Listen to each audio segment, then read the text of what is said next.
Bonjour à tous. J'ai décidé de vous faire de temps en temps une petite vidéo pour vous parler d'une application que je juge utile, indispensable, essentielle. Donc, je commence aujourd'hui avec une application dont je me sers très souvent, qui pour moi est très utile, indispensable et je dirais même essentielle. Et j'ai nommé OnePassword. OnePassword, c'est une application qui regroupe tous vos codes d'utilisateurs et vos mots de passe que vous avez en un coffre-fort et la seule chose que vous avez à retenir, c'est un mot de passe pour ce coffre-fort. Donc, si vous regardez les icônes en bas, dans la dernière rangée à gauche, il y a OnePassword qui ressemble à une petite serrure, OK? Donc, vous pouvez ouvrir l'application soit en tapant le mot de passe que vous vous êtes créé pour le coffre-fort, soit avec votre empreinte digitale ou avec votre face. Donc, je vais ouvrir OnePassword pour vous montrer comment ça fonctionne. Moi, j'ai listé peu de catégories dans mes choix, mais je vais vous expliquer qu'il y a beaucoup plus de choix de catégories que ça. Premièrement, à la ligne du haut, OnePassword m'avise qu'il y a 3 sites web qui sont compromis. Donc, si j'appuyais sur cette ligne-là, on me montrerait dans quel site web mes mots de passe sont compromis. OK? Donc, ce que je devrais faire et ce que je vais faire après, c'est d'aller modifier les mots de passe pour ces 3 sites web-là en particulier. Ensuite, on voit que dans mon coffre-fort à moi, dans mon OnePassword, dans tous les éléments, j'ai 304 entrées. Donc, j'ai 304 entrées de sites web, d'applications ou de numéros de carte de crédit ou de mes mots de passe de courriel. J'ai 304 entrées.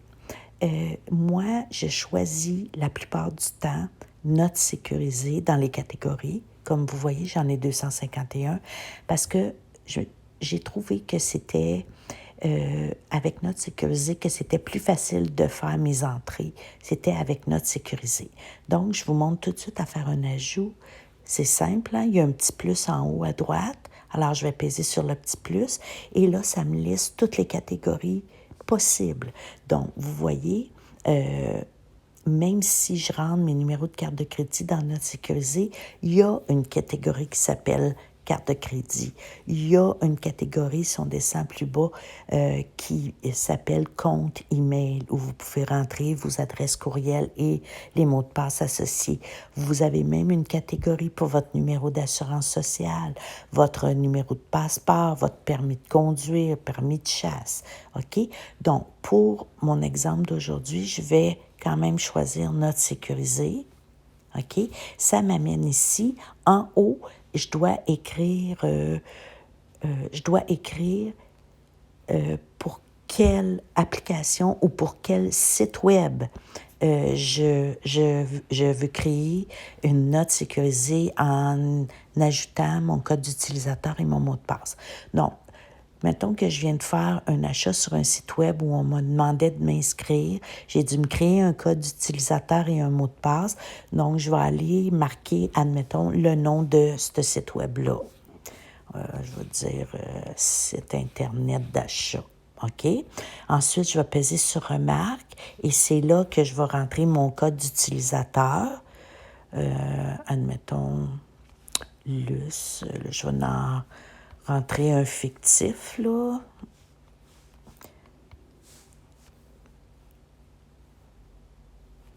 OK. Et en faisant retour, je vais maintenant entrer mon mot de passe que je viens de créer et je fais retour en haut à gauche. OK. Là, vous voyez que j'ai le nom du site web de mes achats que je viens de faire et j'ai le code d'utilisateur et le mot de passe qui apparaissent. Donc, vous n'êtes pas toujours obligé d'aller ouvrir l'entrée de cette note sécurisée-là. Généralement, vous allez la voir tout de suite dans ce format-là en un seul coup d'œil. En principe, il faudrait que je pèse sur OK à droite. OK, mais cependant, c'est que ça m'amènerait sur mes pages, sur la page où j'ai déjà d'autres codes d'utilisateurs et d'autres mots de passe et dont je ne veux pas nécessairement vous informer. Donc, en principe, pour finaliser l'entrée, il faut absolument peser sur OK. On ne le fera pas ici. Ce que je voulais vous dire, c'est que cette application-là est gratuite dans l'App Store. Vous pouvez la trouver en... Admettons, je vais ouvrir App Store, excusez. Si j'utilise ma petite loupe pour faire une recherche, dans le champ des recherches, je vais commencer à taper un 1, puis un P, et tout de suite, je vais voir, il y a One Password qui apparaît en haut de la liste. C'est celui-là que je vais choisir. Pour vous, ça va être marqué comme vous allez reconnaître la petite serrure. OK? Et pour vous, ça va être marqué obtenir au lieu d'ouvrir, mais comme je l'ai déjà, ben, moi, je peux l'ouvrir. Il faut faire attention. Quand vous arrivez pour télécharger l'application, on vous offre une version payante à 11,99 par mois, la version premium.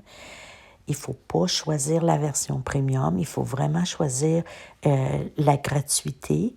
Et une fois de temps en temps, quand vous allez ouvrir votre coffre-fort One Password, il faut vous arriver une fenêtre pop-up où on va vous offrir encore la version premium. Puis on dirait que pour vous sortir de cet écran-là, la seule façon, c'est de peser sur le 11,99 et de vous abonner. Mais il ne faut pas faire ça. Dans cette fenêtre pop-up-là qu'il y a à l'écran, en haut de cet écran-là, il y a un petit X à droite. C'est sur le petit X à droite que vous allez peser. Ça va faire disparaître la fenêtre de pop-up et vous allez avoir accès à votre coffre-fort gratuit avec toutes les entrées que vous avez faites. Il faut dire aussi que cette application-là se synchronise également avec votre iPad, si vous avez naturellement One Password sur votre iPad. Alors, si vous faites des entrées dans l'iPhone, ça se synchronise dans l'iPad. Si vous faites des entrées dans l'iPad, ça se synchronise dans l'iPhone. Je dois aussi mentionner que l'application est disponible également sur un Mac, mais en lecture seule.